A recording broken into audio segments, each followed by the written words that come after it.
Shalom, selamat pagi saudara-saudara yang dikasihi Tuhan Yesus Kristus. Selamat berjumpa kembali dalam renungan pada pagi hari ini. Saya ucapkan salam sejahtera buat saudara semua dimanapun saudara berada. Damai dan sukacita oleh Roh Kudus melimpah senantiasa dalam hati dan kehidupan saudara semua. Sebelum kita mendengarkan renungan firman Tuhan, mari kita berdoa. Bapa Surgawi, Bapa dalam nama Tuhan Yesus Kristus, kami datang kepadamu saat ini mengucap syukur untuk segala berkat kemurahan-Mu. Kembali kami ada, ini semua adalah karena kemurahan Tuhan. Dan kami percaya Tuhan punya rencana yang baik bagi setiap kami. Pada saat ini kami mau mendengarkan sabda firman-Mu. Urapilah kami ya Roh Kudus, agar kami mengerti dan taat pada setiap kehendak-Mu ya Tuhan. Dalam nama Tuhan Yesus kami berdoa. Haleluya. Amin. Saudara yang dikasih Tuhan, ayat renungan kita pada saat ini terdapat dalam surat Kolose pasal 3 ayat yang ke-8. Tertulis demikian. Tetapi sekarang buanglah semuanya ini, yaitu marah, geram, kejahatan, fitnah, dan kata-kata kotor yang keluar dari mulutmu. Saudara yang dikasih Tuhan, api kalau bertemu dengan api, pasti jadi tambah panas dan terbakar. Tapi kalau api bertemu dengan air, akan menjadi padam.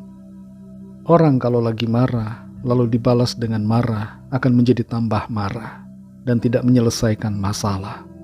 Dalam rumah tangga, pekerjaan, dan pergaulan, di komunitas manapun, kita hendaknya menjadi laksana air yang mendinginkan segala panas hati. Jangan kita malah jadi pemantik atau penambah bara api kemarahan. Sekitar 20% hubungan persahabatan atau bisnis, pekerjaan menjadi putus karena kemarahan. Dan tidak sedikit pernikahan yang hancur karena di dalamnya selalu diwarnai dengan kemarahan. Ada sebuah anggapan yang salah bahwa marah menunjukkan kekuatan. Padahal sebenarnya marah seringkali berkaitan dengan kelemahan dan masalah mental yang tidak jarang membawa persoalan, baik dalam rumah tangga, pekerjaan, bisnis, pergaulan, dan juga pelayanan. Kita baca kembali dalam Kolose 3 ayat yang ke-8, di situ dikatakan, tetapi sekarang buanglah semuanya ini, yaitu marah, geram, kejahatan, fitnah, dan kata-kata kotor yang keluar dari mulutmu. Ayat ini tidak berkata simpanlah kemarahan, tapi buanglah marah, dan juga geram, kejahatan, fitnah, dan kata-kata kotor. Semua hal yang disebutkan di sini biasanya sama-sama muncul dengan kemarahan. Ketika marah, apalagi marah yang tidak terkendali, muncullah kegeraman. Lalu muncul pikiran jahat, kemudian keluarlah fitnah, lalu kata-kata kotor seperti makian, umpatan, dan segala macam perkataan yang tidak baik dan tidak benar terucap dari mulut. Bayangkan kalau hal yang seperti ini terjadi. Seandainya kita ada di pihak yang marah, lalu tidak terkendali dan mengeluarkan semua hal yang disebutkan dalam ayat ini.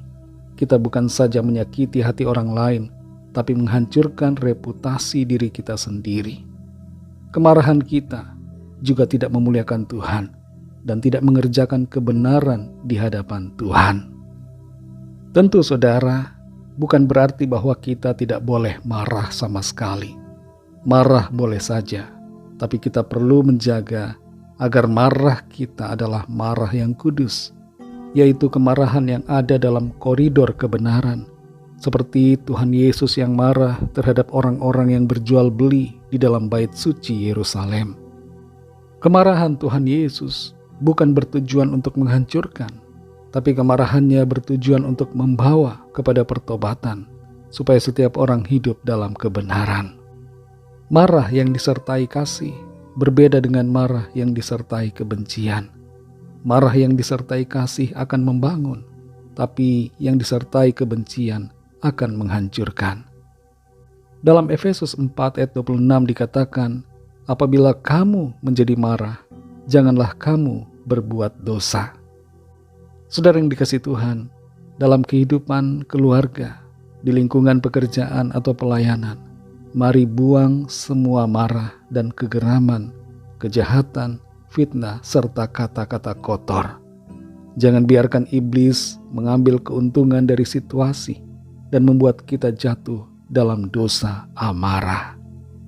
Jagalah hati kita agar selalu dipenuhi dengan kasih Tuhan, sehingga ketika ada sesuatu yang membuat kita marah, kita tetap dapat menguasai diri dan hati kita tetap dipenuhi kasih Tuhan, sehingga dapat bersikap yang bijak dalam menyikapi segala sesuatu.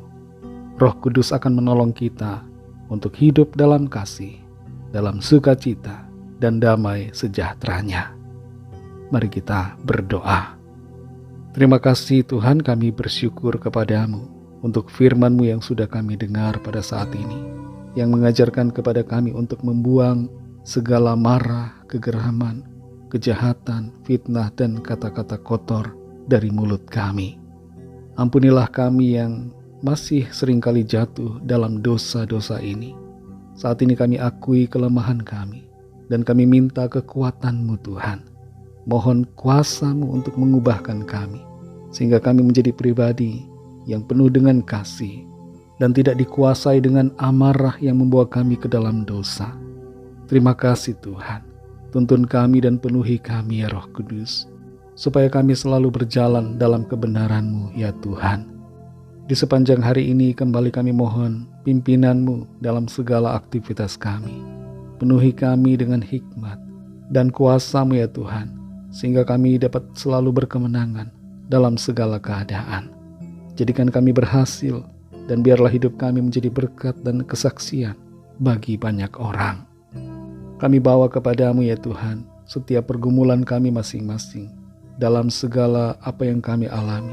Biarlah Tuhan menolong, menyatakan kuasa mujizat-Mu dalam kehidupan kami. Ada kesembuhan, ada pemulihan, ada kelepasan, ada pertolongan yang ajaib. Mujizat Tuhan dinyatakan dalam hidup kami. Terima kasih Tuhan. Kami serahkan segala sesuatunya ke dalam tangan kasih-Mu. Kami percaya Tuhan menuntun kami masuk dalam rencana-Mu yang indah. Dalam nama Tuhan Yesus Kristus, Tuhan dan Juru Selamat kami sudah berdoa dan mengucap syukur. Haleluya. Mari sama-sama kita berdoa doa Bapa kami.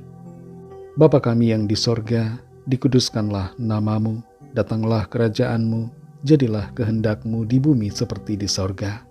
Berikanlah kami pada hari ini makanan kami yang secukupnya. Dan ampunilah kami akan kesalahan kami, seperti kami juga mengampuni orang yang bersalah kepada kami. Dan janganlah membawa kami ke dalam pencobaan, tetapi lepaskanlah kami daripada yang jahat, karena Engkaulah yang mempunyai kerajaan, dan kuasa dan kemuliaan, sampai selama-lamanya. Amin. Terimalah berkat Tuhan. Tuhan memberkati engkau dan melindungi engkau. Tuhan menyinari engkau dengan wajah-Nya dan memberikan kasih karunia. Tuhan menghadapkan wajah-Nya kepadamu dan memberikan damai sejahtera. Berkat anugerah dari Bapa Surgawi, kasih karunia dari Tuhan Yesus Kristus, dalam persekutuan dan penghiburan Roh Kudus, menyertai kita semua, sekarang ini dan sampai selama-lamanya. Dalam berkat nama Tuhan Yesus Kristus. Haleluya. Amin.